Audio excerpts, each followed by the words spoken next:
জন্মসূত্রে নাগরিকত্ব নিয়ে দুঃসংবাদ দিয়েছেন মার্কিন প্রেসিডেন্ট ডোনাল্ড ট্রাম্প। তিনি এক নির্বাহী আদেশে যুক্তরাষ্ট্রে জন্মসূত্রে নাগরিকত্ব বাতিল করেছেন। এক নির্বাহী আদেশে ট্রাম্প এই সিদ্ধান্তের কথা জানান। দেশটির 28 অঙ্গরাজ্যে এই আদেশ কার্যকর হবে। আদেশে বলা হয়েছে, মার্কিন প্রেসিডেন্ট ডোনাল্ড ট্রাম্প 2025 সালের 20 জানুয়ারি একটি নির্বাহী আদেশ জারি করেন। এই আদেশের আওতায় 2025 সালের 19 ফেব্রুয়ারির পর যুক্তরাষ্ট্রে জন্ম নেওয়া শিশুদের মধ্যে যাদের বাবা মা অবৈধ অভিবাসী বা অস্থায়ী ভিসা, যেমন ছাত্র, পর্যটক বা কর্মসংস্থান ভিত্তিক ভিসা নিয়ে যুক্তরাষ্ট্রে অবস্থান করছেন, তারা আর জন্মসূত্রে মার্কিন নাগরিকত্ব পাবে না। ট্রাম্পের এই আদেশ শুরু থেকেই বিতর্কের জন্ম দেয় এবং আইনি চ্যালেঞ্জের মুখে পড়ে। এরপর সুপ্রিম কোর্ট এক ভোটের মাধ্যমে শুক্রবার 27 জুন রায় ঘোষণা করে। এতে বলা হয়, দেশের নিম্ন আদালতগুলো আর পুরো দেশের জন্য কোনো নিয়ম বা নিষেধাজ্ঞা জারি করতে পারবে না।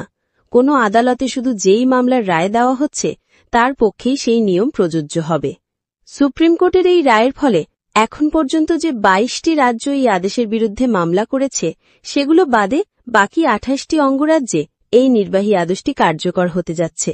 ট্রাম্প বলেন, জন্মসূত্রে নাগরিকত্ব ছিল ক্রীতদাসের সন্তানের জন্য। এটি সারা বিশ্ব থেকে যুক্তরাষ্ট্রে অভিবাসীদের জড়ো করার জন্য নয়।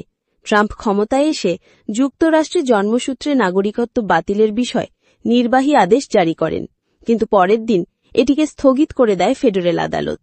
ওই সময় ট্রাম্প জানান, তিনি আদেশের বিরুদ্ধে আপিল করবেন। আদালত তার পক্ষে রায় দেবে বলেও আশাবাদ ব্যক্ত করেন তিনি। হোয়াইট হাউসের ওভাল অফিসে সাংবাদিকদের তিনি বলেন, যখন এই আদেশ পাশ এবং প্রণয়ন করা হয়েছিল, তখন যদি আপনি পেছনে ফিরে তাকান, তাহলে দেখা যাবে যে জন্মসূত্রে নাগরিকত্ব ক্রীতদাসের সন্তানের জন্য ছিল। এটি সমগ্র বিশ্ব থেকে অভিবাসীদের যুক্তরাষ্ট্রে স্তূপীকৃত করার জন্য ছিল না। ট্রাম্প বলেন, সবাই আসছে, অযোগ্যরা এবং অযোগ্য শিশুরাও জড়ো হচ্ছে। এটি সম্ভবত তাদের জন্য করা হয়নি। আমি শতভাগ এই সিদ্ধান্তের পক্ষে, কিন্তু পুরো বিশ্ব থেকে এসে যুক্তরাষ্ট্র দখল করার জন্য এটি করা হয়নি।